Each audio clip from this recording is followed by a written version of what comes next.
Bismillahirrahmanirrahim. Assalamualaikum warahmatullahi wabarakatuh.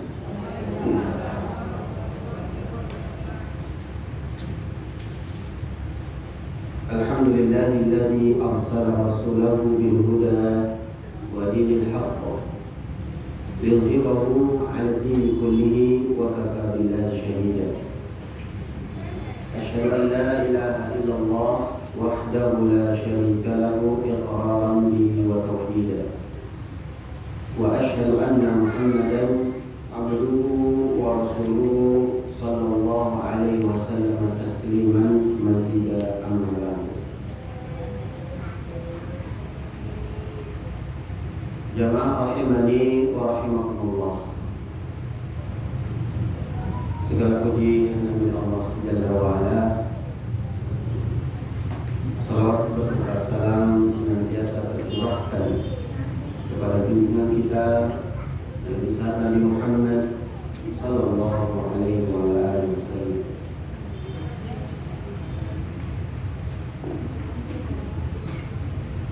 Alhamdulillah, kembali kita bisa bertemu di kampus Masjid Asy-Syakir yang pada pertemuan sebelumnya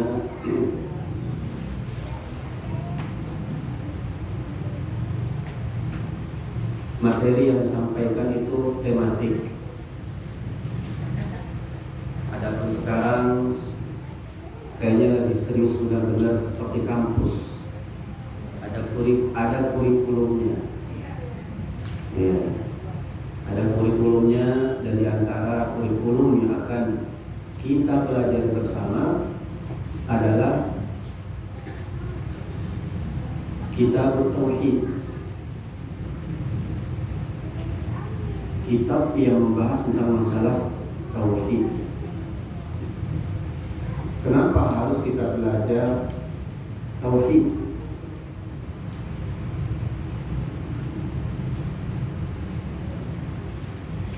Itu nanti akan dijelaskan pada pelajaran kita di kesempatan kali ini dan kesempatan berikutnya.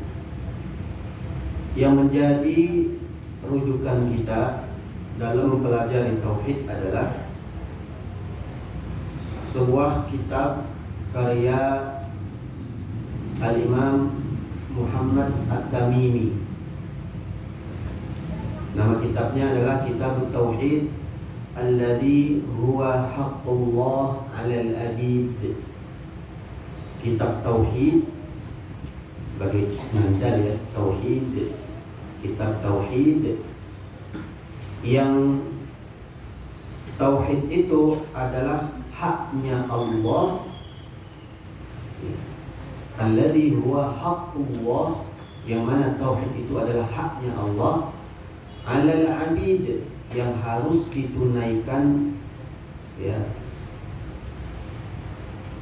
seseorang yang namanya hamba.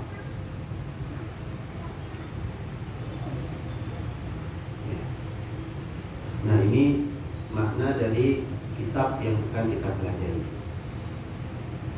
Siapa tadi nama penulisnya? Muhammad At-Tamimi. Kalau nama lengkapnya boleh dicatat. Ya. Biasanya namanya para ulama itu memiliki kunyah, nama panggilan, ya. Nama panggilannya Abul Husain. Abul Husain. Sudah, baru kemudian langsung ke nama aslinya, Muhammad bin Abdul Wahhab bin Sulaiman bin Ali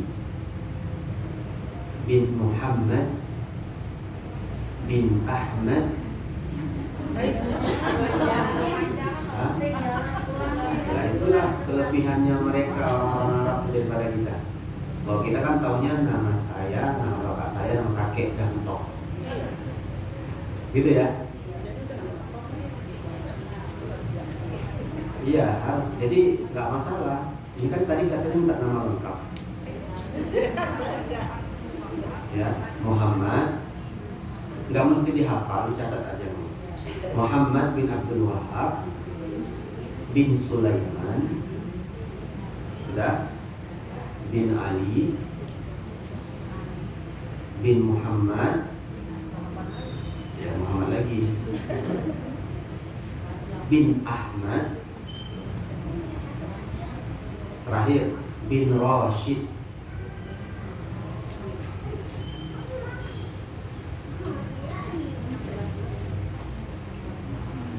Sudah.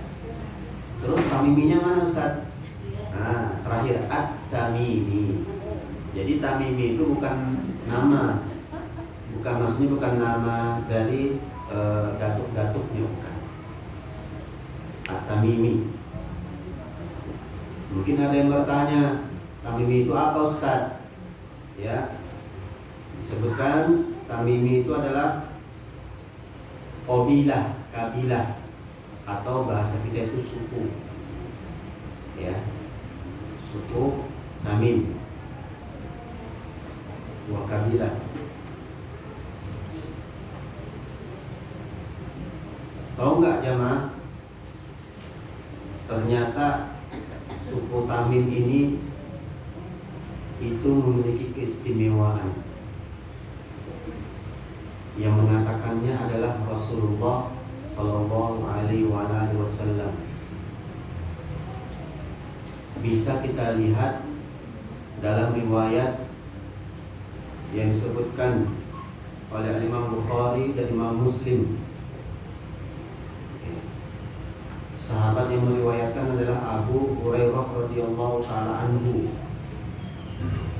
Apa kata Abu Hurairah? La azalu uhibbu bani Tamim min thalathin sami'tuhunna min Rasulillah sallallahu alaihi wasallam. Senantiasa aku mencintai keturunannya, ya, keturunannya suku Tamim, karena 3 hal yang aku sendiri yang mendengarnya. Sami'tuhunna, aku sendiri yang mendengarnya dari siapa? Rasulullah sallallahu alaihi wasallam. Jadi karena Rasulullah mencintai Bani Tamim, maka Abu Hurairah pun mencintai Bani Tamim. Apa sebab Rasulullah mencintai Bani Tamim? Sebutkan oleh sahabat yang mulia ini, Abu Hurairah radhiyallahu ta'ala anhu. Sami'tu Rasulullah SAW yaqul. Yang pertama, tadi kan ada 3 ya. Yang pertama sebab yang membuat Rasulullah cinta dengan Bani Tamim adalah hum asyaddu ummati 'ala dajjal. Bani Tamim itu adalah umatku yang paling, ya, asyad, tegas, ya, terhadap namanya Dajjal. Jamaah rahimani wa rahimakumullah. Pertanyaannya dulu ketika Rasulullah SAW ada, Dajjal ketika di masa Rasulullah SAW, Dajjal sudah ada atau belum? Sudah. Tetapi fitnahnya Dajjal, ya, itu belum ada saat itu. Kapan fitnah Dajjal yang kita diperintahkan berlindung darinya? Bahkan di setiap sholat kita, di akhir sholat kita sebelum kita salam, diperintahkan Rasulullah untuk berdoa berlindung dari fitnah Dajjal. Apa doanya? Allahumma inni, kita berlindung, diperintahkan berlindung dari 4 hal, ya. Allahumma inni a'udzubika min adzabi jahannam wa min adzabil qabr wa min fitnatil mahya wal mamat wa min syarri fitnatil masih dajjal. Boleh bilang 4, boleh 5.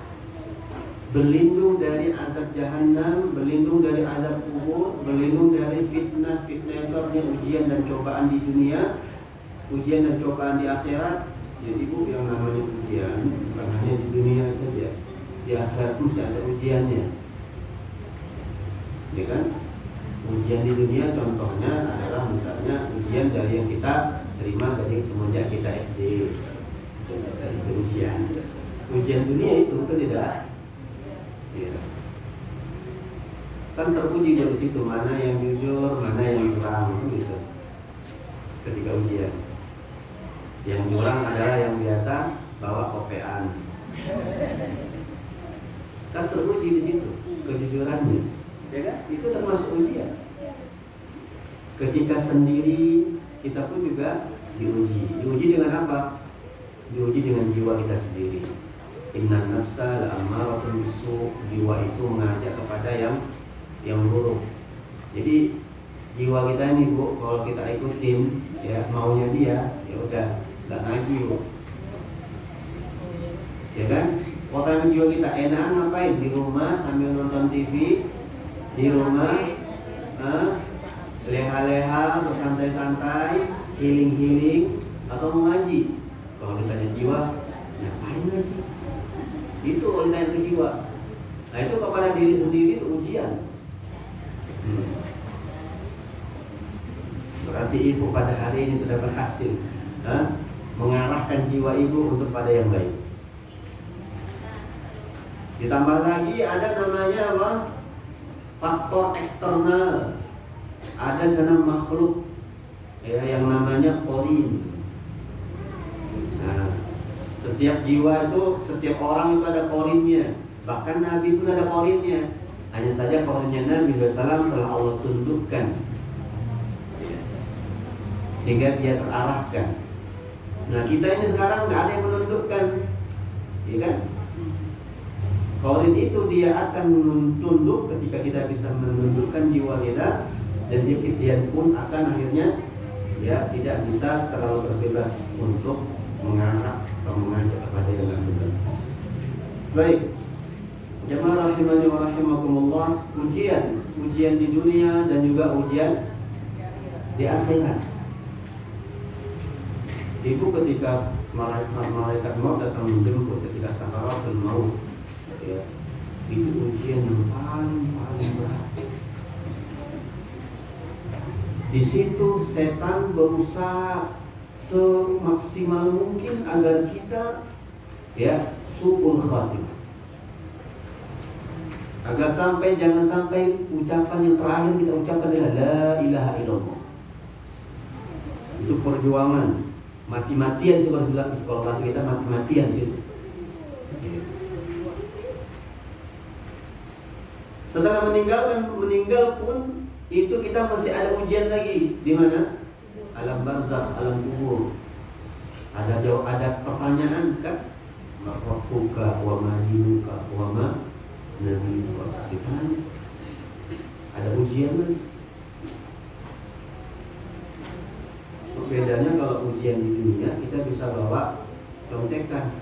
Kalau di kubur jangan pesan ke anak, ntar kalau seandainya emak mati, coba tulis ya jawabannya nanti, Allah Tuhanku, Nabi Rasulullah Nabiku, ya. Islam agamaku, nanti Islam itu kaitannya itu ya. Ntar kalau ditanya malaikat, ibu bisa jawab. Enggak begitu jawabnya, Bu. Jawabnya adalah dengan keseharian. Ya. Ibu kenal sama Allah, apa bukti ibu kenal sama Allah? Melaksanakan firman Allah, menjalankan Allah, itu bukti. Ya nggak mungkin lah semua kita laksanakan, itu Bu ya. Kalau istilahnya kita di rapor itu ada nilainya 8, nilainya 9, itu kan berarti dilulus, betul nggak? Coba kalau ada raportnya nilainya 4, 3, ya di bawah 5, itu berarti menunjukkan dia belum kenal dengan apa yang telah dia pelajari selama ini. Ya Bu ya. Nah ini selama seumur hidup 60 tahun ya, 63 tahun standar umur Nabi Muhammad SAW. Ya. Dari 60 tahun ya, setengahnya kepada ketaatan atau malah sebaliknya.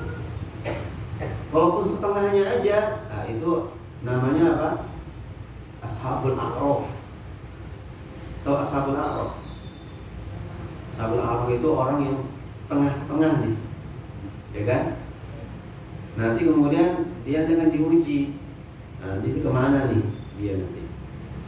Dalam sebuah pendapat, ada yang mengatakan Ashabul A'raf itu adalah orang-orang yang di masa dunia adalah masa fatrah, yaitu masa kosong dari kenabian. Ya. Nanti dia diuji di akhirat, nanti akan diuji juga. Kalau dia ada condong kepada ketaatan pada Allah, maka dia ke surga. Kalau sebaliknya dia ke neraka. Jadi nanti di alam barzakh ada ujian juga. Min azabi jahannam, min azabil qabr, min fitnatil mahya wal mat, wa min syarri fitnatil masiihid dajjal. Ini keburukan bahayanya fitnah dajjal. Nah, Bani Tamim ini adalah orang yang paling tegas terhadap ad-dajjal. Artinya jemaah, ini adalah khabar dari Nabi SAW. Khabar dari Nabi SAW bahwasanya Bani Tamim itu sampai akhir zaman mereka adalah orang-orang yang tegas terhadap ad-dajjal. Ini bentuknya pujian atau bukan pujian, Bu? Pujian. Dan Al-Imam Muhammad At-Tamimi yang kita pelajari sekarang tauhidnya, kitab tauhidnya termasuk dari Bani Tamim. Maka mempelajari kitab tauhid ini adalah salah satu upaya agar kita termasuk orang-orang yang asyaddu, yang tegas terhadap dajjal.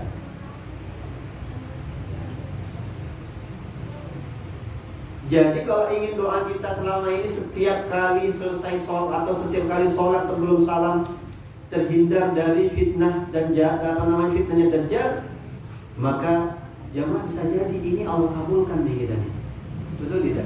Kita ngaji ini, kita ngaji kitabnya tauhid ini, siapa tahu ternyata ini adalah salah satu doa yang Allah jawab agar kita termasuk orang-orang yang dihindarkan dari fitnah dajjal.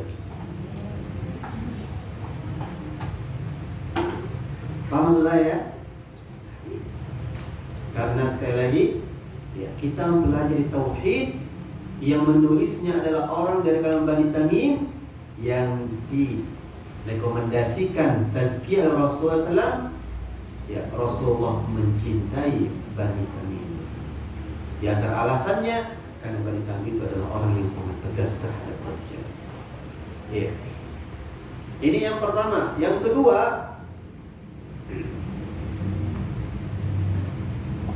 ketika orang-orang Bani Tamim itu bersedekah dan sedekah mereka didatangkan ke Rasulullah SAW, apa kata Nabi SAW? Hadhihi sadaqatu qaumina. Sedekah yang datang ini, yang dari Bani Tamim, ini adalah sedekah dari kaum kita.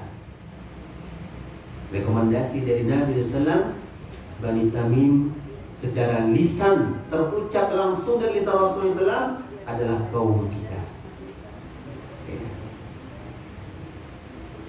Jamaah rahimani wa rahimakumullah. Ini alasan yang kedua.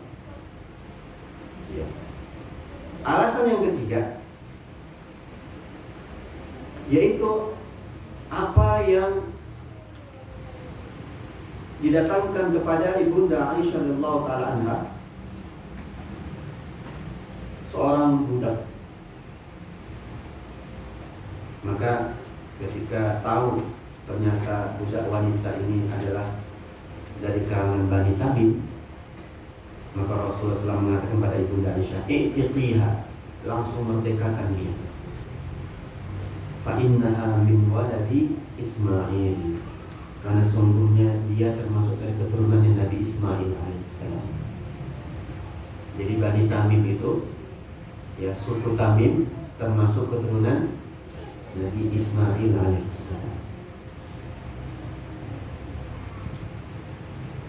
Tahu Nabi Ismail jemaah? Apalagi nanti kan terakhir Zulhijjah, ya kan, Idul Kurban. Siapa yang menjadi tokoh utama Idul Kurban? Ismail alaihissalam. Ya. Menunjukkan kuatnya, ya, tauhidnya Nabi Ismail alaihissalam.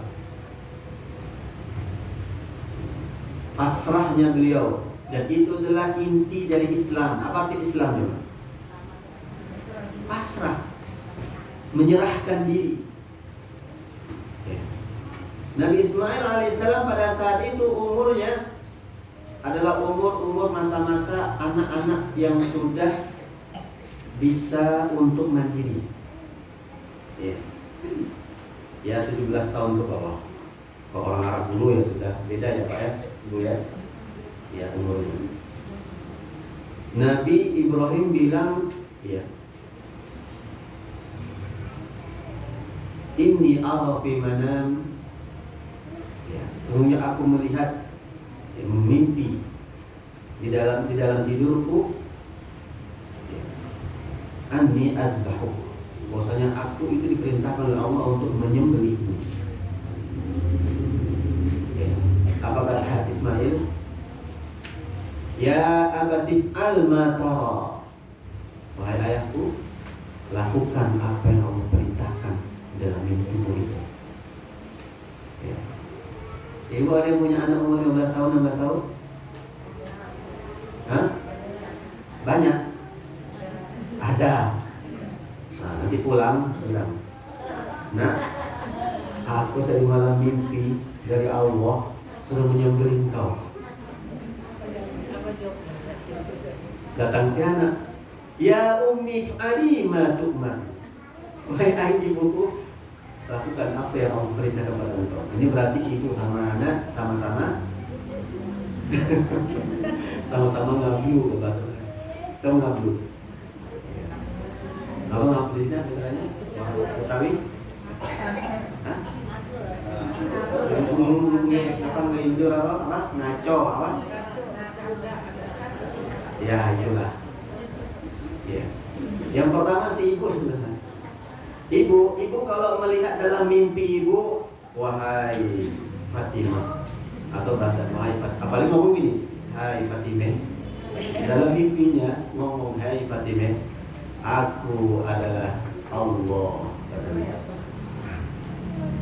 Aku merintahkan engkau untuk menyembelih anakmu, maka itu adalah setan. Ya Bu ya. Jadi jangan gampang-gampang dapat mimpi-mimpi yang katanya saya adalah Allah, aku adalah Tuhanmu, aku adalah Rasulullah, aku adalah ya Syekh Fulan, saya adalah Habib Fulan, saya ada siapapun yang mengaku-ngaku orang soleh. Maka jangan terlalu bergampangan. Ya, jangan terlalu bergampangan. Apalagi dia memerintahkan untuk melakukan amalan-amalan ini, amalan-amalan itu, yang kalau dilakukan akan mendapat pahala ini, pahala itu. Kalau tidak dilakukan maka dia akan bisa kena bala, dia akan bisa celaka dan lain sebagainya. Pernah dapat protes seperti itu? Banyak. Kalau enggak Anda sebar, maka Anda akan celaka. Ya Bu ya? Ya kan? Ini didapatkan dari mimpinya penjaga kuburan Masjid Nabawi. Ya kan? Dia ngakunya penjaga kuburan Masjid Nabawi. Iya. Namanya Syekh Fulan. Itu udah berapa puluh tahun yang lalu protes seperti itu. Orangnya udah meninggal dan sudah dikonfirmasi keadaan. Ya.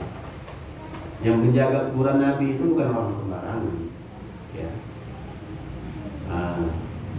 Jadi jangan percaya begitu. Kok bisa kita nggak usah percaya Ustaz? Kan disuruhnya baik, suruh beramal, melakukan sholat sunnah, melakukan puasa dan lain sebagainya di hari-hari tertentu dengan jumlah sekian, kan baik Ustaz. Jawabannya apa jemaah? Nabi telah wafat dan agama telah sempurna. Kalau seandainya ada yang mengajarkan ajaran-ajaran, ya, yang Rasulullah SAW sendiri juga nggak ada ngajarin seperti itu berarti kita menuduh Rasulullah khianat terhadap risalahnya. Berarti Rasulullah belum selesai mengemban tugasnya. Sedangkan yang diyakini dalam agama kita, Rasulullah adalah Rasul terakhir, ya, yang telah sempurna apa yang telah beliau terima dari tugas dari Allah Jalla wa'ala.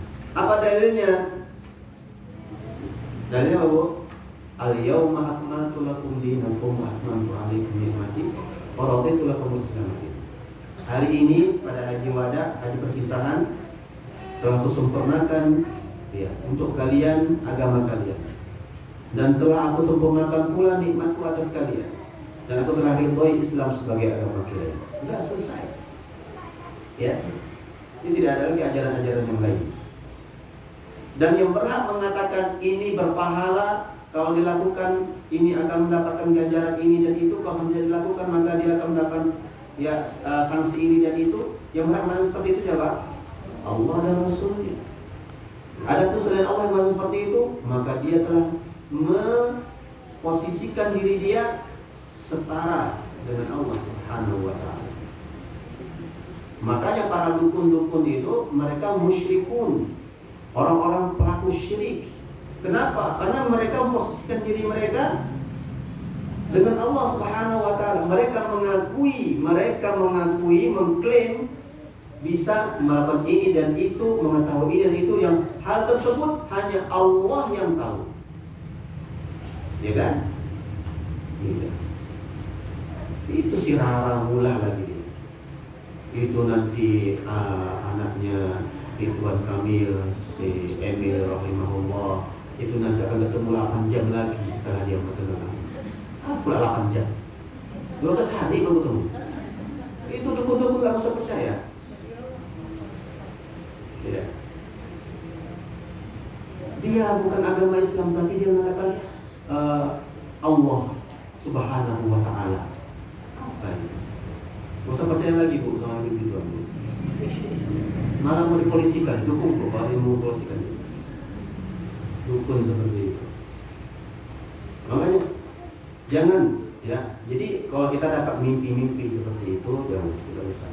Itu maksudnya itu dari syaitan. Nah, kalau mimpi dari syaitan, mimpi buruk, jangan diceritain. Nah, ini malah si emak nyeritain ke anak, wahai anakku, aku diperintahkan oleh Allah untuk membunuhmu. Datang si anak juga ngablu, ya kan? Iya, wahai ibu. Ini berarti emak sama anak belum belajar tahu. Nah, maka kita belajar sekarang. Biar enggak ngaco. Barakallahu fiik. Jadi ini alasan kenapa Bani Tamim, yang mana Imam Muhammad bin Abdul Wahhab bin apa tadi? Sulaiman, itu ya termasuk dari golongan ya keturunan Nabi Sulaiman. Bani Tamim termasuk keturunan Nabi Sulaiman. Jamaah rahimani wa rahimakumullah. Ya. Saya kira untuk perkenalan dengan penulis sudah cukup, ya, sudah cukup.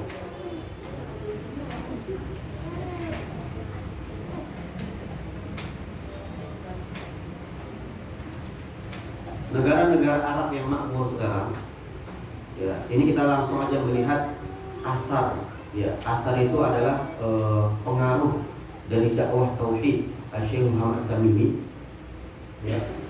Itu sebagai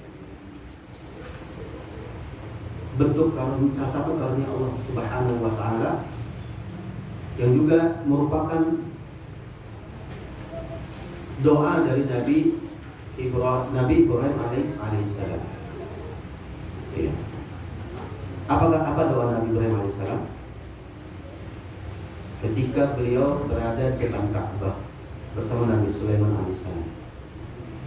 Rabbi ij'al hadzal balada amina warzuqhu minas samarati man amana minhum. Ya Allah, jadikanlah negeri ini, ketika Nabi Ibrahim alaihissalam berdiri di depan Ka'bah. Ka'bah ketika itu di mana? Makkah. Di Bakkah, Makkah. Di Makkah. Makkah itu sekarang di mana? Ya, kalau dalam lingkup negara namanya negaranya apa? Arab Saudi. Di negeri, ya, di kota Makkah, Nabi Ibrahim mengatakan, Ya Rabb, wahai Allah, pencipta, penguasa dan pengatur seluruh alam semesta. Ij'al hadzal balada amina, jadikanlah negeri ini ya, negeri yang aman. Warzuq ahlahu minas samarat. Nabi Ibrahim alaihissalam ketika itu doa, kondisi Ka'bah di sekitarnya bagaimana jemaah? Itu tandus, tanah tandus, pasir, padang pasir. Tapi beliau berdoa, warzuq ahlahu, dan berikanlah rezeki penduduknya, minas samarati, berupa buah-buahan.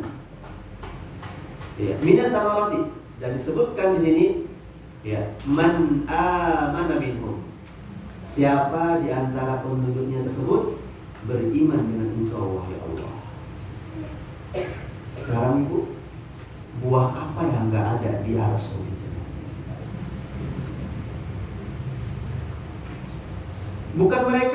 Bukan mereka impor, bukan. Memang tumbuh. Ibu kalau umroh, kalau seandainya ibu haji, pergi ke Taif itu. Taifnya itu tuh seperti kayak puncak Bogornya kita. Itu daerahnya dingin sejuk, kayak di puncak beneran. Dan subur. Buah apa yang mau ada di situ? Ya. Kecuali jengkol ya Bu. Jengkol buah bukan? Sayur. Tadi namanya buah jengkol, mana bilang sayur jengkol? Jadi sebuah buah apa sih sayur? Ya nggak penting ya. Baik. Coba perhatikan. Ya. Di sini subhanallah. Ya.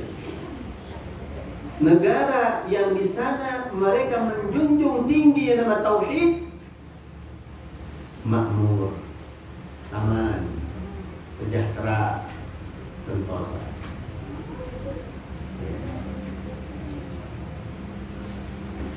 Ya kan? Ya. Ibu kalau seandainya ke UAE, Uni Emirat Arab, Dubai, ya kan? Lihat mobil Lamborghini, mobil yang ceker-ceker itu, ya, bukan 1 minggu doang. Kan kita di sini juga 1 minggu doang di Jakarta ini, ya kan? Satu minggu karena Jakarta itu agak sepi, jadi orang ngeluarin mobil mewah gitu. Ya, kalau di sana itu udah tiap hari Bu, lalu larang dari angkot kita di situ.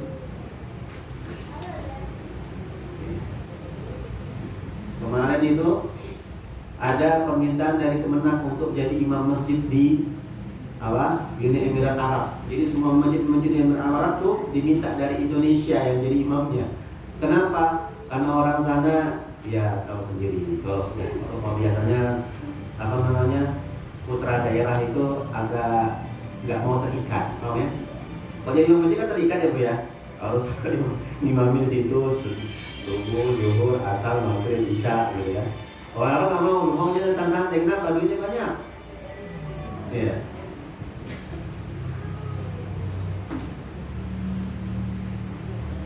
Sampai negara kita itu minta investor ke siapa? Pangeran Muhammad ya bin Salman untuk membangun IKN, ibu kota IKN ya, ibu kota Nusantara yang baru di Kalimantan. Makmur Bu, dakwah tauhid. Ibu dapatkan di negeri-negeri yang mendakwakan tauhid, makmur, aman, sejahtera. Ya.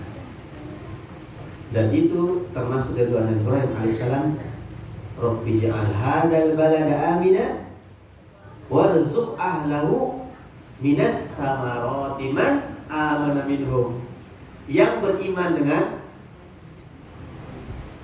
Engkau wahai Allah Subhanahu wa taala. Ya. Berarti syarat agar Allah mensejahterakan, memakmurkan suatu negeri, maka apa? Syaratnya iman kepada Allah Subhanahu wa taala. Itu. Jamaah rahimakumullah. Nah, kita kepingin negeri kita ini termasuk negeri yang makmur, maka kita ngaji tauhid ini itu sebenarnya dalam rangka apa? Membantu negara. Ini bukan ecek memaji sebenarnya ibu. Ibu termasuk orang yang berjuang membantu negara untuk memakmurkan negara Indonesia ini. Iya. Lu perhatikan berapa banyak orang pintar di negara ini. Berapa banyak orang-orang pintar negara ini. Berapa banyak yang ahli-ahli negara ini, tapi nggak makmur-makmur. Betul nggak? Bukan nggak makmur, belum makmur-makmur. Ya, belum makmur-makmur. Kenapa? Proses, ya. Kelamaan prosesnya. Ya kan? Itu dulu, subhanallah ibu. Negara yang sekarang makmur itu, perhatikan, ya. Satu abad yang bukan satu abad, belum nggak sampai satu abad. Setengah abad yang lalu, itu kondisinya ya Allah. Itu maaf perempuan itu nggak bisa lewat jalan sendiri. Itu kalau ada yang sepi-sepi langsung ya kehormatannya direnggut di sana. Nggak bebas orang untuk keluar bawa harta, bawa barang-barang itu banyak penyambung. Ya bu, nggak aman. Kenapa terjadi pencurian? Kenapa terjadi perbuatan-perbuatan yang nista? Karena diantaranya adalah faktor ekonomi, kemiskinan, ya kesenjangan sosial terjadi. Maka itu akan terjadi yang namanya apa? Tindakan kriminal. Ketika terjadi kesenjangan sosial, maka kriminal akan meningkat. Subhanallah. Jawab rahimahullah. Maka sekali lagi, kenapa kita ngaji tauhid? Masya Allah, negarawan sekali kita hari ini ya. Itu dari sisi lingkup negaranya. Kalau untuk pribadinya kita,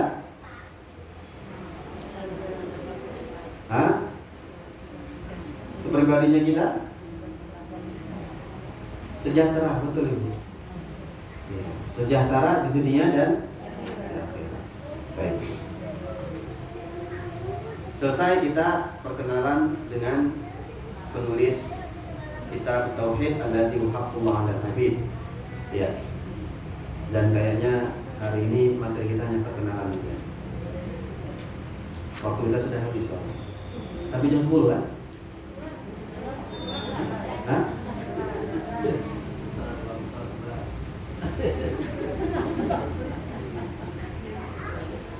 Ibu, itu ringkasnya aja. Tadi sebenarnya banyak sih yang saya sampaikan, tapi saya kira cukup insyaallah.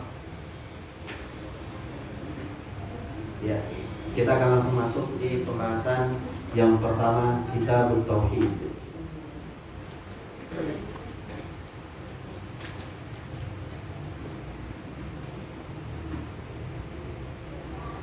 Ya, betul ya. Ibu ada bukunya nggak?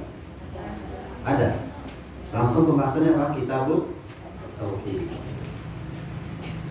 Mungkin ada yang bertanya, Ustadz, ini kitabnya kok langsung Kitab Tauhid? Biasanya kalau kita lihat kitab-kitab itu kan ada mukadimahnya dari penulisnya, ya kan? Ya. Ada kata pendahuluan. Ini kenapa nggak ada kata pendahuluannya, Ustadz? Nah, ini dijawab langsung ya oleh para ulama. Di antaranya adalah Syekh Shalih bin Abdul Aziz bin Muhammad Al-Syekh. Ini beliau adalah cicit-cicitnya dari Syekh Muhammad bin Wahab. Ya. Jadi antara keberkahan penulis ini, Bu, anaknya, cucunya, cicit-cicitnya itu mayoritas jadi ulama semua. Ini diantara barokah dari ilmu beliau. Ya. Dan jadi ulamanya nggak nanggung, itu ulama jadi mufti. Ya, mufti itu ahli fatwa. Di dalam lingkupnya bukan lingkup kelurahan kecamatan, ya, tapi negara.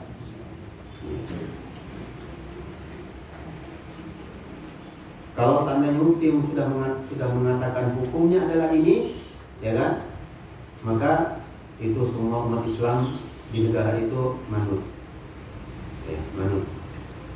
Jadi benar-benar ada wibawanya.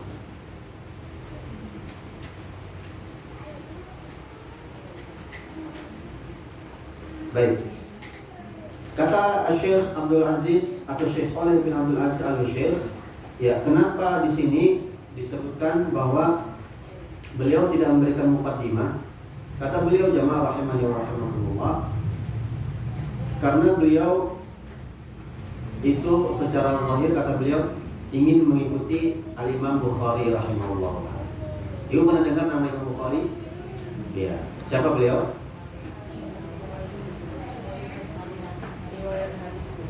Iya, penulis kitab Sahih Al-Bukhari. Ya, kitab yang paling sahih setelah Al-Quran.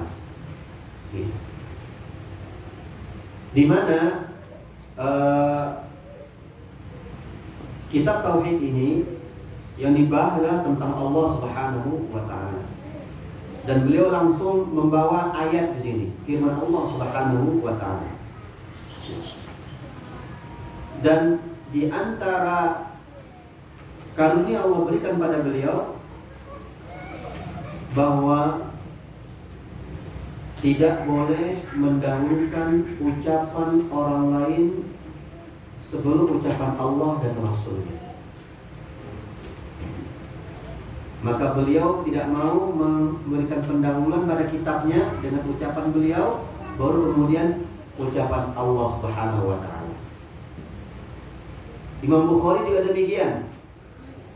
Imam Bukhari yang beliau tulis apa? Hadis-hadis Rasulullah sallallahu alaihi wasallam. Ya. Dan beliau tidak kepingin mendahulukan ucapannya dengan menulis kitab ya pendahuluan baru kemudian hadis Rasulullah. Karena apa? Beliau tidak ingin mendahulukan ucapannya baru kemudian ucapan Rasulullah SAW. Itu Imam Bukhari. Bagaimana pengamalan dari Allah Subhanahu wa taala, ya ayyuhallazina amanu la tuqaddimu baina yadayillahi wa rasulih. Hai orang beriman, janganlah kalian mendahulukan ya, apapun itu baru setelah itu Allah dan Rasulnya. Jangan. Subhanallah. Sampai ke situ ya. Masalah dalam hal menulis pun mereka subhanallah ya, tidak mau mendahului Allah dan Rasulnya ya. Jadi sudah tahu ya kenapa langsung firman Allah Subhanahu wa taala ya, tidak ada pendahuluan dulu ya, saya menulis kitab ini dalam dan lain sebagainya. Bagaimana dimaklumi ya di kitab-kitab yang lain ya. Jamaah rahimani wa rahimakumullah. Maka sekali lagi ini menunjukkan ya benar-benar pahamnya beliau dengan tauhid dan benar-benar beliau mengamalkan tauhid itu sendiri. Dan itu dampaknya benar-benar besar. Berkahnya benar-benar terlihat nyata. Baik kepada anak keturunan beliau yang menjadi para ulama semua itu mayoritasnya, bahkan kepada negara beliau, negeri yang beliau tinggal di sana ya. Yang dakwahnya beliau itu digaungkan di sana, karena dakwah beliau adalah dakwah tauhid ya. Baik, itu ya. Kalau ada yang bertanya tentang kenapa tidak ada pendahuluan, langsung kita mengetahui lalu kemudian firman Allah Subhanahu wa taala. Jamaah rahimani wa rahimakumullah. Di surah Az-Zariyat ayat 56 ini adalah jawaban dari sebuah pertanyaan. Ya. Kira-kira pertanyaan apa ya Bu ya? Kita tahu dulu jawabannya nih. Ya. Nah setelah itu kita akan membuat sebuah pertanyaan. Jadi surah Az-Zariyat 56 ini adalah jawaban dari sebuah pertanyaan. Apa pertanyaannya? Kita baca jawabannya dulu. Biasanya kan pertanyaan dulu baru jawaban. Ini jawaban dulu baru pertanyaan. Wa qaulillahi ta'ala, min Allah Subhanahu wa ta'ala, wa ma khalaqatul jinna wal insa illa liya'budun. Tidaklah aku ciptakan jin dan manusia kecuali agar mereka ya'budun, mengabdi kepadaku.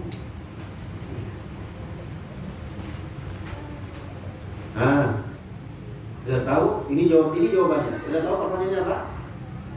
Ada yang bisa buat pertanyaan? Apa, Bu? Untuk apa kita diciptakan? Kita di sini jin atau manusia? Manusia. Jinnya enggak? Hah? Jin dan manusia.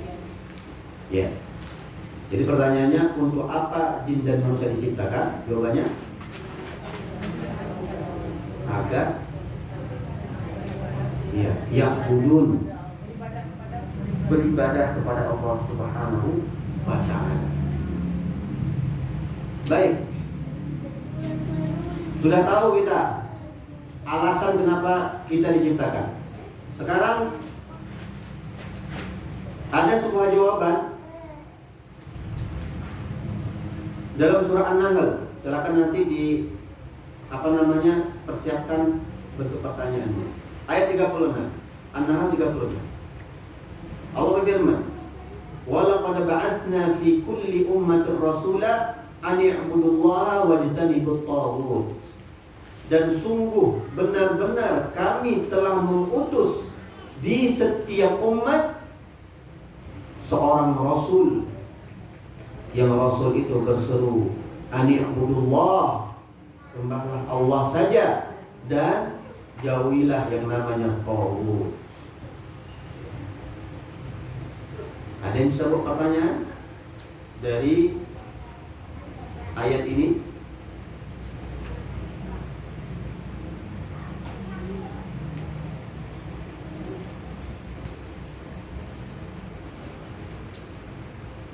Jawab. Ada yang bisa buat pertanyaan? Hah? Apa?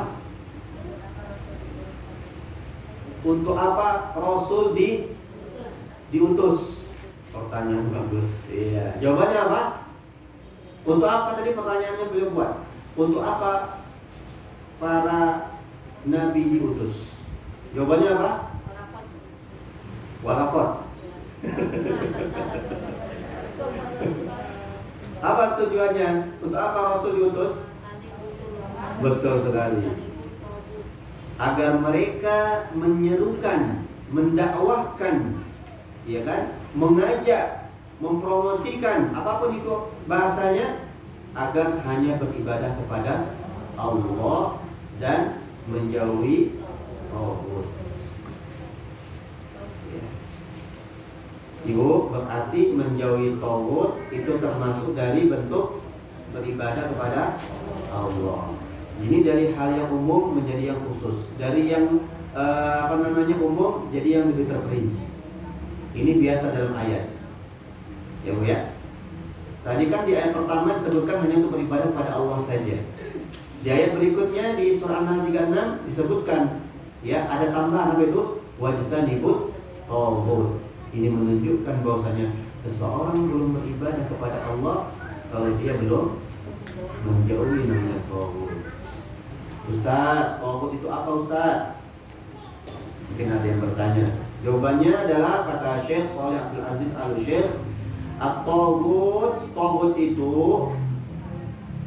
kullu ma ubida min dunillah, semua yang diibadahi selain Allah, maka itu adalah taghut. Nyi Roro Kidul taghut. Apalagi Bu? Semua yang seharusnya hanya Allah yang berhak untuk diberikan ibadah kepadanya, ya. Tapi ada orang yang mengklaim dan dia mengajak orang untuk beribadah kepada dia, maka itu adalah taghut. Dimanapun, di negara manapun dimanapun dia berada. Ya, ketika dia mengklaim dan mendakwahkan, mengajak orang untuk beribadah kepada dia, maka dia taghut. Ya. Ada di India namanya siapa tuh? Sai Baba. Ya kan? Ada di Malaysia juga ada agama baru. Ya, dari India juga. Ya. Dia mengaku dirinya Tuhan. Ya. Taghut.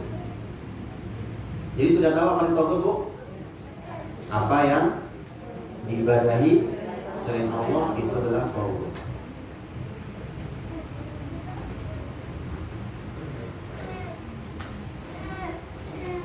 Ustaz, Nabi Isa AS diibadahi, itu kan Nabi Isa taghut dong? Enggak. Ingat ya, dan dia mengajak orang lain untuk beribadah kepada dirinya. Nah, ini ada penjelasan lain dari Ibnu Qayyim Al-Jauziyah rahimahullah.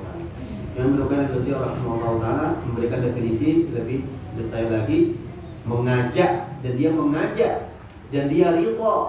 Nah, ridha dan dia mengajak orang untuk beribadah pada dia, maka apa? Itu adalah tawakkul.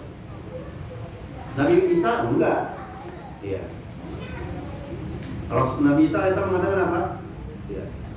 Wa innallaha rabbi wa rabbukum fa'buduh hadza siratum mustaqim.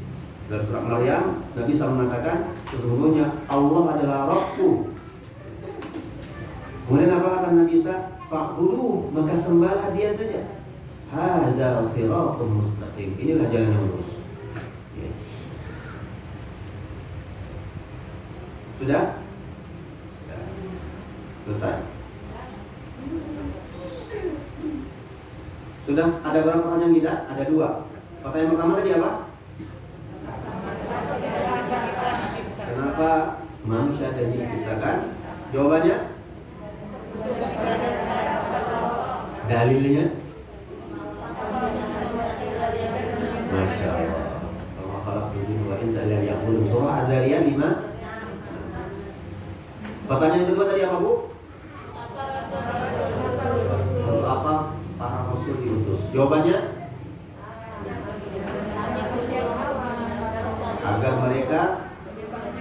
Agar mereka mendakwakan hanya beribadah pada Allah saja dan menjauhi tauhid. Ya. Surah apa? An-Nahl juga ada. Sekarang yang ketiga. Wa qadha rabbuka alla ta'budu illa iyyahu wa bil walidaini ihsan. Dan Rabbmu telah memerintahkan kepada engkau. Ibu, saya tanya, engkau di sini ketika ayat ini turun ke siapa? Kepada Nabi Muhammad SAW. Betul sekali, Bu. Apa kata Allah kepada Nabi Muhammad? Ya, agar Nabi Muhammad mengatakan kepada siapa? Umatnya. Ya. Perhatikan, Ibu. Ini benar-benar beliau detail sekali. Di ayat pertama, beliau membawa ayat yang sifatnya menyeluruh seluruh jin dan manusia, agar jin dan manusia tahu apa tujuan Allah menciptakan mereka, beribadah hanya pada Allah Subhanahu. Ayat kedua lebih spesifik lagi, lebih mengerucut lagi. Apa itu? Iya, bahwasanya kalau tadi kan umum seluruh jin dan manusia, kemudian ini lebih mengerucut lagi. Beliau bawakan ayat ya bahwa semua nabi-nabi yang diutus kepada seluruh manusia itu semuanya mendakwahkan agar hanya beribadah kepada Allah semata. Kemudian mengerucut lagi di ayat ini. Wa qad rabbuka, kamu sini maksud siapa? Rasul Nabi Muhammad SAW. Ya. Kemudian Rasulullah di sini disuruh menyampaikan kepada siapa? Umatnya. Berarti lebih mengerucut lagi. Hanya kepada, jadi ayat ini hanya kepada siapa? Rasulullah, umatnya sampai akhir zaman. Ini benar-benar detail ya. Benar-benar orang arti benar-benar beliau ini Masya Allah. Pertama, ayat untuk seluruh manusia dan jin. Ayat kedua, untuk seluruh manusia semuanya. Sebelum Rasulullah SAW diutus jadi seorang nabi, dikasih tahu pada Nabi Muhammad SAW pada umatnya bahwasanya nabi-nabi terdahulu semuanya diperintahkan untuk beribadah pada Allah saja. Demikian pula engkau wahai Nabi Muhammad, semasa engkau ya dan umatmu dan sampai akhir zaman apa dikatakan? Allah ta'budu illallah. Janganlah kalian ya beribadah kecuali hanya kepada Allah semata. Surah apa? Al-Isra 23. Al-Isra 23. Sudah? Nah, ayat yang keempat yang beliau bawakan di sini, ini apa? Bentuknya penekanan. Ya. Dan penjelasan bahwa di antara bentuk beribadah kepada Allah Subhanahu wa taala itu harus terhindar dari yang namanya asyirku, kesyirikan. Ya, ayat berikutnya apa bacaannya, Bu? Wa'budullaha wa la tusyriku bihi syai'a. Ya. Kalau di ayat sebelumnya surah Al-Isra 23, ya, itu sifatnya apa? Sifatnya hanya agar beribadah kepada Allah saja. Ayat berikutnya ada keterangan tambahan, ya, bahwa dikatakan seseorang beribadah kepada Allah saja ketika dia menjauh yang namanya syirik. Kalau hanya ibadah, tapi syirik juga masih dilakukan, maka belum dikatakan beribadah kepada Allah. Ada nggak orang seperti itu? Banyak. Sholat pada waktu, ya, tidak tinggal. Sholat tahajud rutin, puasa sunnah rajin, ya. Tetapi sebelum dia gelar dagangan, ya, dia pasang dulu yang namanya penglaris.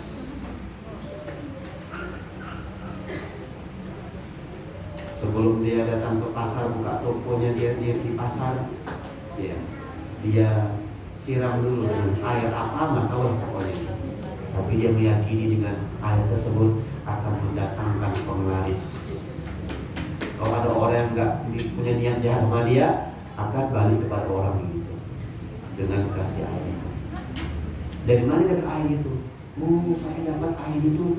Jadi dia bahas itu bukan bah dukun. Dari orang pintar. Orang pintar. Kenapa dia orang pintar? Iya, karena dia pakai sorban, ya, bawa tasbih, ya. Terus kemudian dia ngasih air putih itu. Saya tanya, ya, Pak Yai itu, ya namanya Pak Yai, bisa ajengan, bisa ustaz, bisa habib, ya kan? Dari mana airnya? Oh, ini saya dapatkan dari 7 sumber mata air, ya kan? Ibu, air yang berkah itu hanya satu-satunya di dunia, hanya air Zam-Zam. Selain itu, maka tidak ada dalil yang menjelaskan itu adalah air yang berberkah. Tidak ada ya, Bu, ya? Hati-hati, Bu. Jadi jangan hanya kita beribadah, harus terhindar dari namanya syirik. Jelas dalilnya ya? Jelas kan? Karena ada orang paham yang penting kan ibadah, ya kan? Kalau yang seperti itu kan penting kita ikhtiar. Ikhtiar. Ibu, ikhtiar itu dikatakan ikhtiar kalau seandainya sesuai dengan, ya, tuntunan agama. Ketika sudah kuat tuntunan agama, namanya bukan ikhtiar, ya, namanya bukan ikhtiar. Baik. Terakhir Ibu, ya, ayat Allah Subhanahu wa taala sebelum kita ada kajian kita pada hari ini adalah surah apa? Al-An'am. Anissa tadi sudah yang menunjukkan bahwa, ya, tidak cukup hanya beribadah saja, tapi harus menghindari yang namanya kesyirikan. Ya. Kemudian yang ayat surah Al-An'am ayat 151 sampai 53. Ya. Qul ta'alau atlu ma harrama rabbukum 'alaikum alla tusyriku bihi syai'a. Ya. Alla tusyriku bihi syai'a. Katakanlah wahai Muhammad, ta'alau kepada umatmu, wahai umatku, mari ke sini. Atlu ma harrama rabbukum, aku akan sampaikan kepada kalian apa yang telah Allah, apa yang Rabb kalian haramkan kepada kalian. Apa bentuk pengharaman yang pertama? Alla tusyriku bihi syai'a. Janganlah kalian mensekutukan Allah dengan sesuatu apapun. Ibu, nanti insya Allah di pertemuan berikutnya kita akan dikasih tahu bagaimana bentuk-bentuk kesyirikan, apa saja, contohnya apa saja. Itu nanti syiriknya jenisnya syirik besar atau syirik kecil. Bedanya apa Ustaz syirik besar sama syirik kecil? Ya kan? Ya. Itu akan dijelaskan. Apa saja yang bisa menyempurnakan tauhid, apa saja yang bisa mengurangi kesempurnaan tauhid, apa saja yang bisa bahkan menghilangkan sama sekali tauhid kita. Nah, itu akan dibahas di sini tentang tauhid. Ya. Nah, jemaah rahimani wa rahimakumullah. Demikian ada 5 ayat yang bisa kita pelajari pada kesempatan kali ini. Saya kira cukup insyaallah. Apalagi dengan adanya bentuk tanya jawab itu bisa mempermudah kita untuk memahami apa yang kita pelajari. Ibu, kita ringkas ya hari ini. Yang pertama dalam bentuk pertanyaan. Apa pertanyaannya Ibu? Apa kita diciptakan agar beribadah kepada Allah? Pertanyaan kedua Ibu, untuk apa para rasul diutus? Jawabannya agar para rasul mendakwahkan hanya beribadah kepada Allah saja dan menjauhi tagut. Pertanyaan yang ketiga, dibuat belum dari pertanyaannya? Belum. Apa pertanyaannya? Ada yang tahu?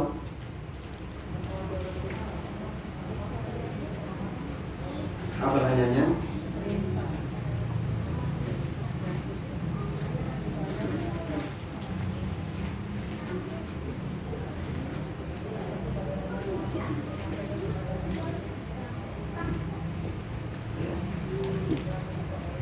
Ini agak lambat jawabnya karena kayaknya nggak ada surprise ya.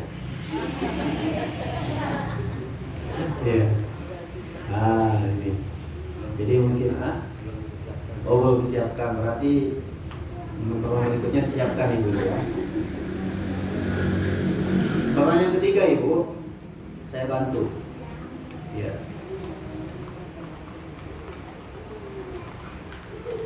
Apa tugas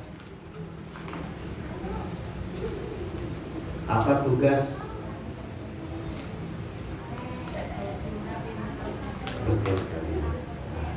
Jadi saya mancing aja. Apa tugas Rasulullah Nabi Muhammad SAW yang Allah berikan kepada beliau? Ya. Jawabannya apa? Agar beliau mendakwahkan pada umatnya. Umat Nabi Muhammad itu siapa Bu? Hah? Seluruh manusia sampai akhir zaman umat Nabi Bu. Cuma ada yang apa? Enggan. Kata Rasulullah, kullu ummati yadkhuluna al-jannah. Semua umatku akan masuk surga. Illa man aba. Kecuali ada orang yang enggak mau masuk surga. Sahabat nanya, emang ada ya Rasulullah, ada yang enggak mau masuk surga? Faman ya'ba, kata pada para sahabat. Siapa itu orang yang enggak mau masuk surga? Aneh. Kan gitu. Para sahabat juga aneh. Heran kok ada orang yang mau masuk surga. Maka Rasulullah mengatakan, man ata'ani dakhala al-jannah. Yang taat kepadaku masuk surga. Wa man asani faqad aba. Yang maksiat kepadaku itulah orang yang mau masuk surga. Ya. Jadi umat Rasulullah SAW itu sampai akhir zaman. Siapapun itu. Ya kan? Baik. Jadi tugas Rasulullah SAW yang Allah perintah kepada beliau agar sampai pada umatnya adalah apa? Mendakwahkan hanya beribadah kepada Allah Subhanahu wa taala. Ya kan? Kemudian pertanyaan yang ayat keempat Bu, surah An-Nisa ayat 36, wa'budullaha wa la tusyriku bihi syai'a. Ya. Saya kasih bantu ya.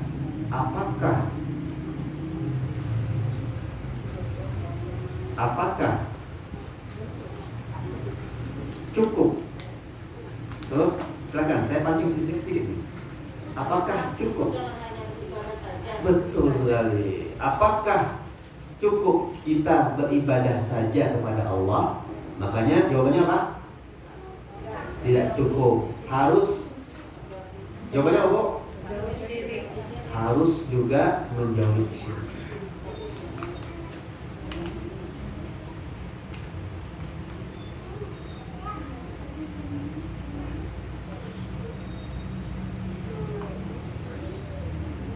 Terakhir, pertanyaan yang kelima. Sini katakan, qul ta'ala atlu ma harrama rabbukum 'alaikum. Katakanlah wahai Muhammad sampai pada umatmu bahwasanya mari wahai umatmu kesini. Aku sampai kepada kalian apa yang Allah haramkan kepada kalian. Di sini banyak ya Bu ya apa yang Allah haramkan di ayat ini. Jumlahnya ada 10. Ya, disebutkan oleh Syekh Shalih Abdul Aziz Al-Syekh ada ya, bukan 10, ada samaniyah asyratan mas'alatan. Ada 18. Ya. Ada 18. Nah, kalau bila saya sesuai urutannya, maka kita bisa buat pertanyaan di sini. Apa pertanyaannya? Sekali lagi saya baca. Maukah kalian aku tunjukkan, aku bacakan apa yang Allah haramkan kepada kalian? Yang pertama di sini disebutkan alla tusyriku bihi syai'a. Bukan yang lain-lain. Alla tusyriku bihi syai'a. Jangan mensekutukan Allah dengan sesuatu. Pertanyaannya, ada sebuah pertanyaannya.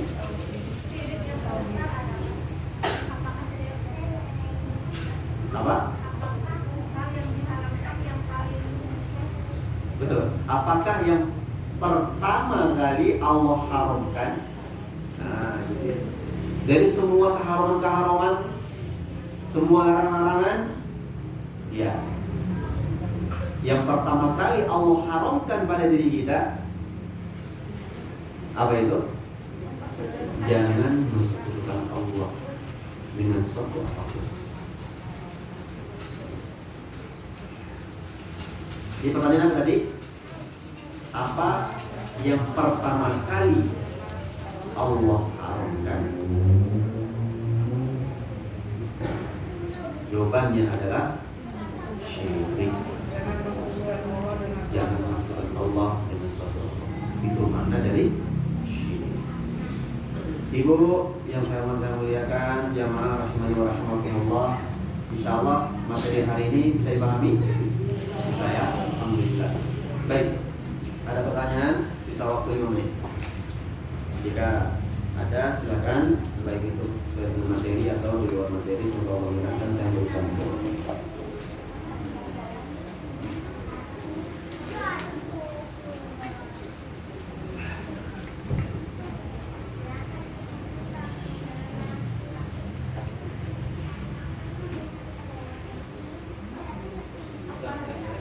Ya, silakan. Tadi ketika kita mau berdagang dan meyakini sesuatu barang itu menjadi kebenaran adalah syirik. Nah, saya sering lihat di medsos itu anak-anak muda sekarang kan jika pengen sesuatu pegang kita selawatin dulu. Apakah itu termasuk syirik? Pegang selawatin dulu. Barakallahu fikum.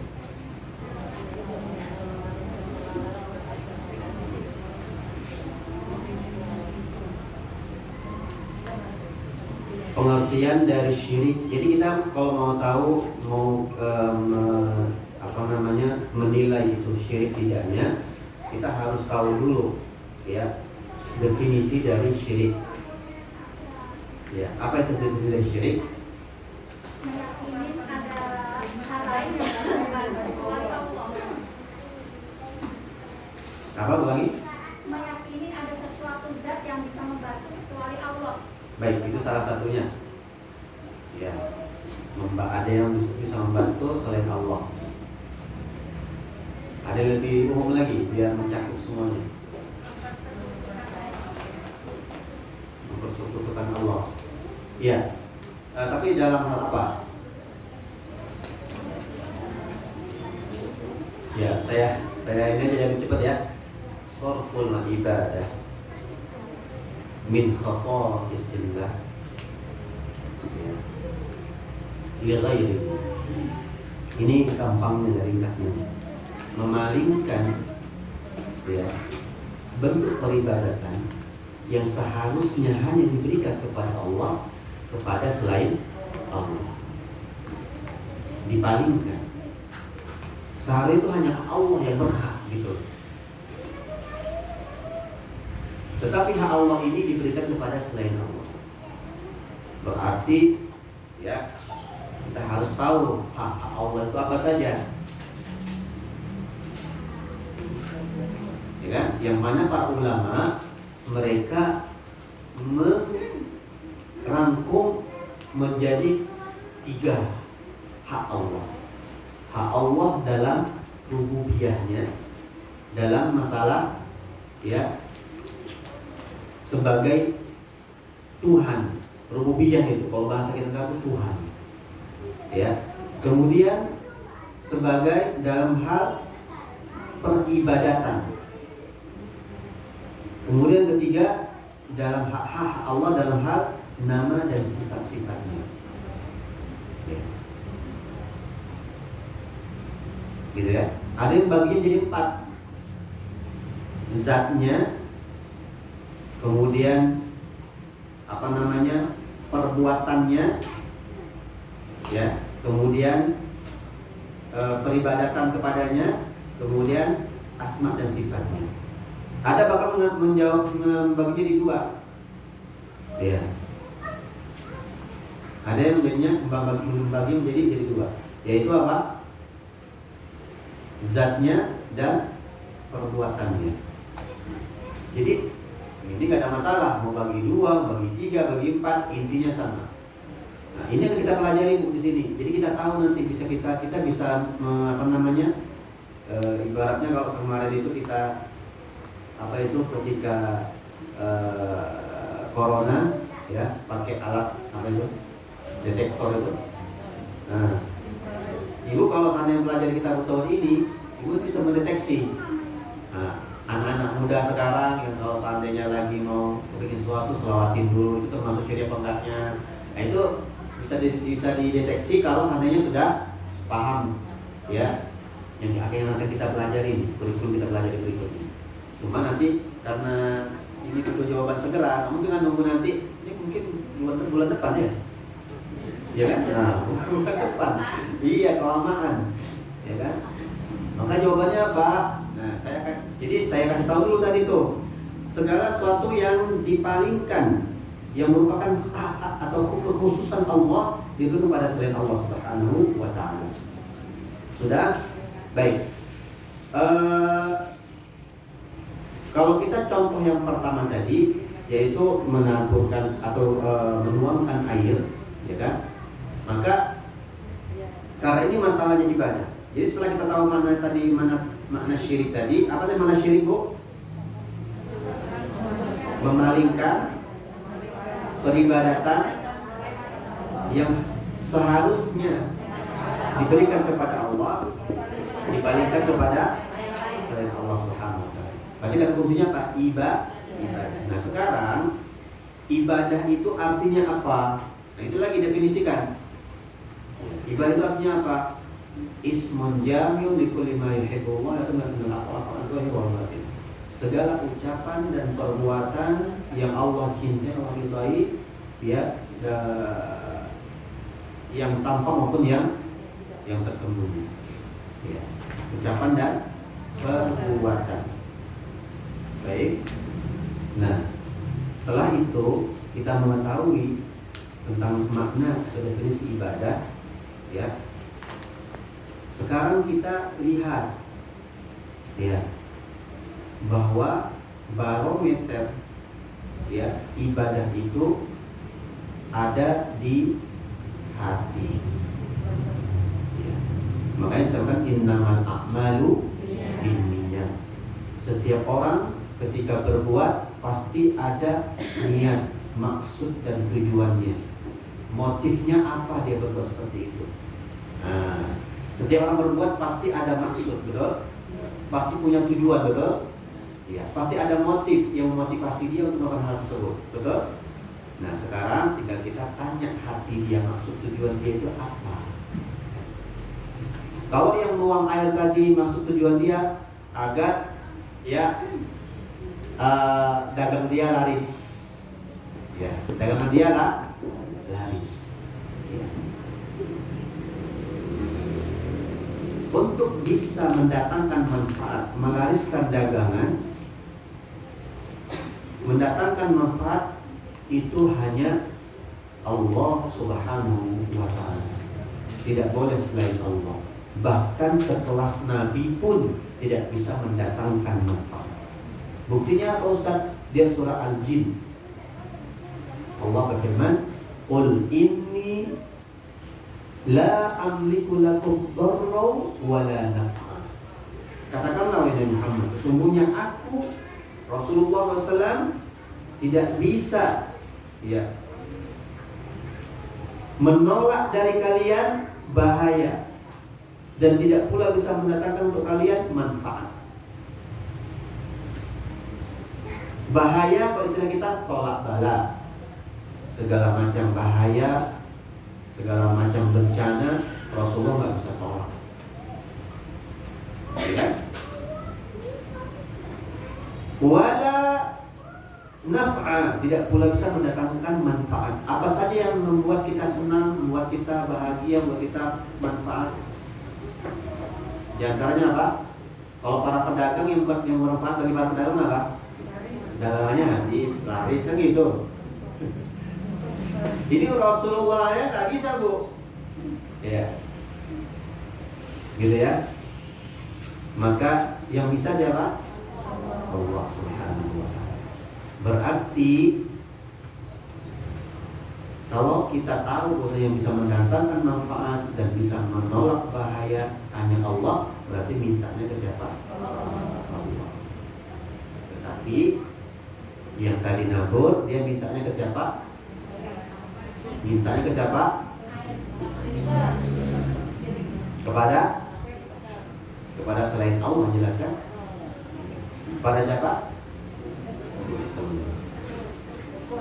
Kepada orang pintar. Itu kesalahan yang pertama. Yang kedua, kesalahan berikutnya apa? Media yang dijadikan untuk diyakini bisa mendatangkan, ya.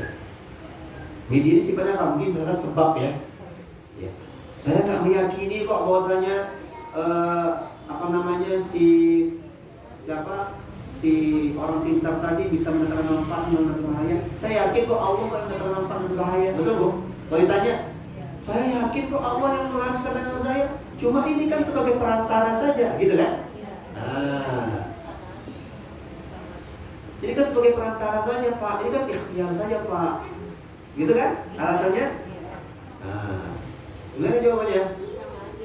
Maka kita lihat medianya ini. Benarkah dia bisa mendatangkan manfaat atau tidak? Maka berlakulah nanti yang namanya apa? Sebab. Ada namanya hukum sebab. Sebab yang disebut dengan sebab syar'iyah dan sebab kauniyah. Sebab yang betul-betul dibenarkan dalam agama kita kalau terpenuhi dua sebab ini, syar'iyah dan kauniyah. Syariah itu apa Ustaz? Syariah itu adalah sebab yang benar-benar ada dalilnya. Langsung Allah yang mengatakan atau Rasul yang mensabdakan, itu benar-benar bisa mendatangkan manfaat. Contohnya yang ada dalilnya apa Ibu? Air Zam-Zam. Ya. Air Zam-Zam itu berdasarkan firman Allah Subhanahu wa Ta'ala, berdasarkan hadis Rasulullah SAW, itu bisa memberi manfaat kepada kita.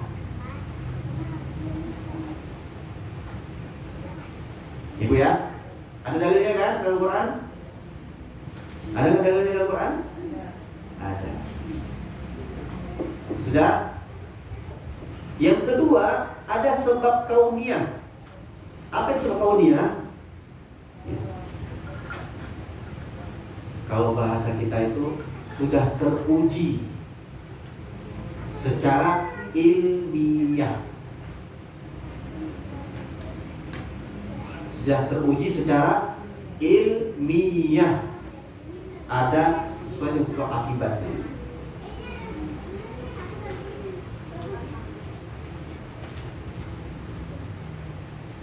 Apa contohnya?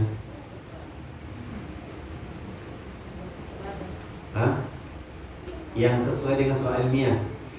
Ya, kalau saya contohkan gampangnya Bu ya. Ibu kalau sakit, biasanya yang minum obat sakit kepala, minum obat apa biasanya? Kodrex. Itu syirik gak minum obat Kodrex? Syirik gak minum obat Kodrex? Nah, ibu meyakini bisa menyembuhkan ibu?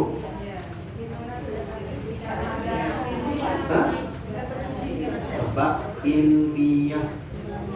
Ada sebab akibat sini teruji di laboratorium bahwasanya dengan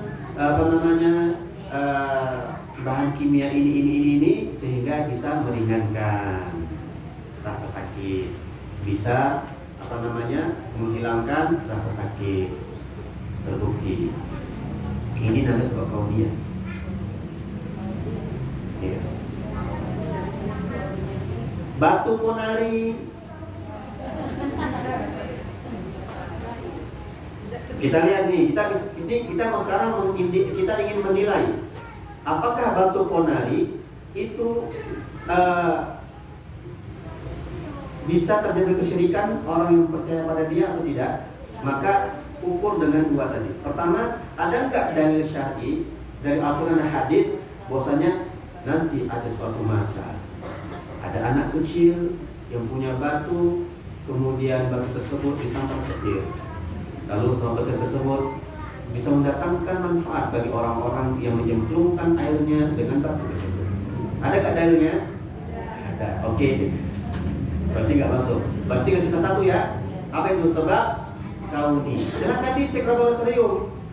Dicek ada nggak zat-zat yang membuat batu tersebut tadi, ya, yang dengan zat tersebut bisa menghilangkan, yang bisa awal mulanya nggak bisa jalan sejalan, yang anaknya awal mulanya dia ayan jadi nggak ayan lagi, yang awal mulanya anaknya lumpuh bisa berjalan, yang awal mulanya dia punya penyakit berat bisa hilang penyakit beratnya. Ya. Ternyata tidak ada. Jadi keyakinan terhadap batu ponari tersebut bisa menyembuhkan dengan manfaat apa?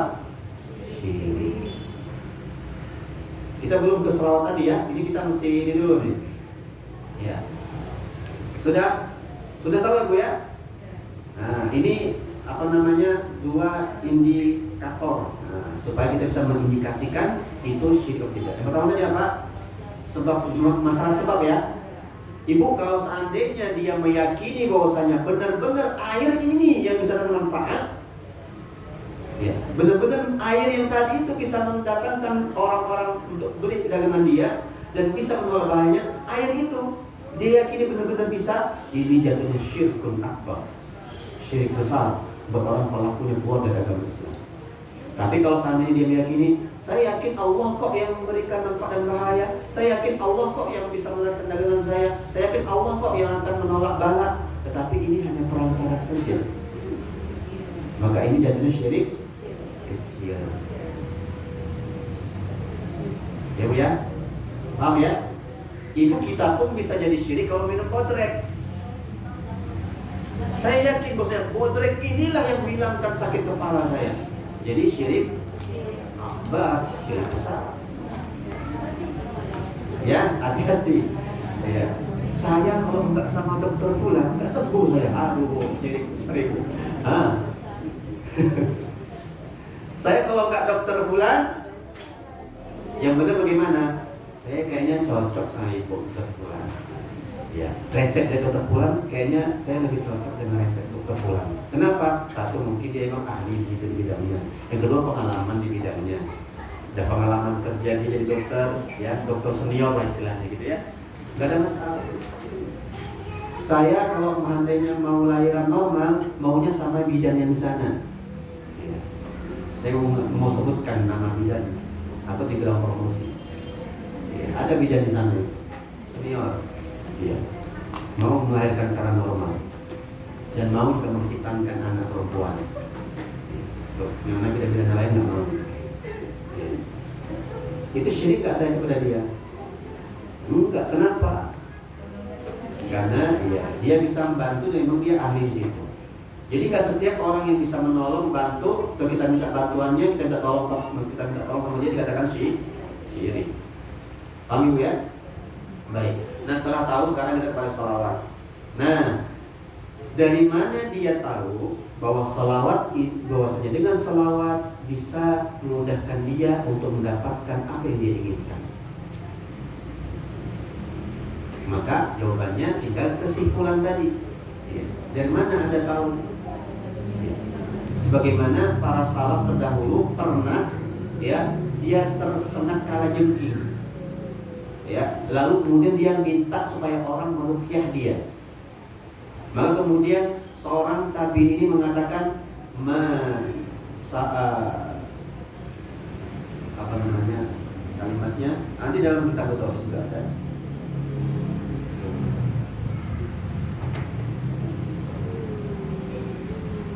Ma hamalaka ala hada, apa dasarnya engkau melakukan ini? Ya, minta ruqyah, kesehatan jengking, kemudian minta ruqyah. Ma hamalaka ala hada, apa dasarnya engkau minta orang untuk meruqyah dirimu karena engkau tersengat kalajengking?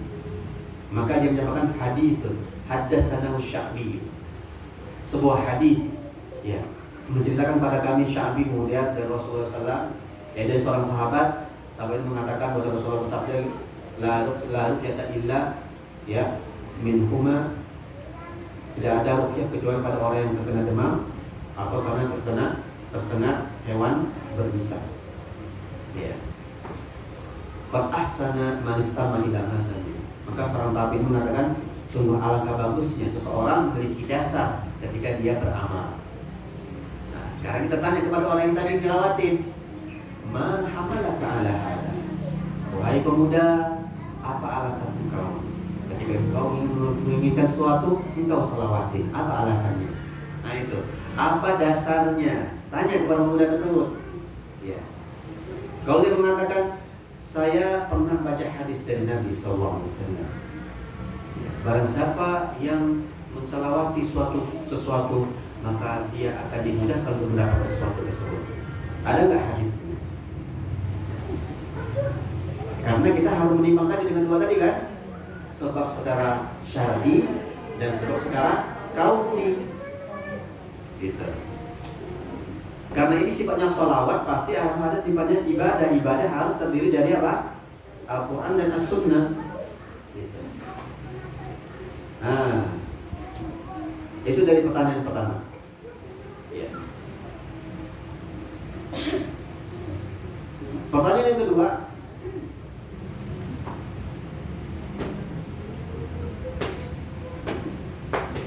kalau seandainya ya, dia tidak mendapatkan apa yang dia inginkan, apakah dia tidak berselawat?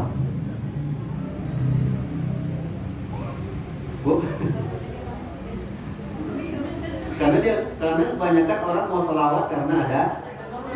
Nah, ini salah satu indikasi, ya Bu ya, satu indikasi yang mengurangi tauhidnya. Ya. Allah berfirman, wa minan nasi man ya'budullah ala harf. Di antara manusia ada yang beribadah kepada Allah di tepi jurang. In asabahu khairun itma'annabi. Kalau seandainya dia mendapatkan apa yang dia inginkan dari kebaikan, hatinya tenang, lanjut untuk beribadah. Wa in asabathu fitnatun inqalaba ala wajhihi khasirat dunya wal akhirah. Dan apabila yang dia dapatkan tidak sesuai dengan apa yang dia inginkan, dia inqalabat ala wajhihi, dia berpaling, enggak memalin lagi. Apa kata Allah? Khasirat dunya wal akhirah. Dia rugi di dunia, dia enggak dapatkan apa yang dia inginkan, wal akhirah, jadi juga rugi di akhirat. Dia akan terkena azab dari keyakinan dirinya. Minimal betul dari pertanyaan kedua tadi. Kalau seandainya dia meyakini bahwasanya dengan selawatlah apa keinginan dia dapatkan. Tapi kalau seandainya nggak dia dapatkan keinginannya, dia nggak selawat lagi. Ini orang sudah terkena ancaman. Itu sudah. Nah, adapun dengan menselawati dari Al-Quran, Al-Hadis, As-Sunnah saja, saya belum ketemu. Ya, saya belum ketemu. Jadi solusinya gimana Ustaz? Solusinya kata para ulama, berdoalah kepada Allah Subhanahu wa ta'ala. Minta apa saja kepada Allah, walaupun hanya engkau minta supaya diberikan garam. Seorang salaf, para ulama terdahulu, ya salaf itu artinya orang terdahulu. Ya, dari tabi'in mengatakan, Ya, mintalah sering-sering minta kepada Allah walaupun engkau minta garam di mau. Ibu, harga garam mahal atau murah? Murah. Mintalah kepada Allah walaupun hanya minta sendal. Ya, apalagi minta sesuatu yang diinginkan para pemuda-pemuda, ya, kepingin laptop, kepingin HP bagus, kepingin motor bagus, kepingin apapun itu, minta langsung pada Allah. Cuma hanya saja ketika berdoa ada adab-adabnya. Pertama apa? Istighfar. Yang kedua baru bersolawat. Ya, gitu. Baru kemudian sampaikan hajatnya apa. Ya. Jadi orang yang ketika bersolawat menyolawatin, ya, ininya pada barang yang dia inginkan, ya, maka yang kita langsung buru-buru kita katakan dia syirik. Bisa jadi mungkin dia ketika itu istighfar dulu, astagfirullah, Allahumma sholli ya Allah, berikan aku ya handphone iPhone 17 ini. 17 ya, ada 17 belum? Ya, nggak masalah. Ya, arahkan ibu anak ibu mau minta apapun minta sama Allah. Ya, jangan minta sama ibu, minta sama Allah. Gitu. Ya, gitu ya, Bu, ya. Itu mengajarkan pada tauhid. Afwan, mohon maaf, pertanyaannya sangat butuh jawaban yang panjang, ya, dan waktunya juga sudah lewat. Saya kira cukup pertanyaan pada hari ini. Semoga apa yang kita pelajari pada hari ini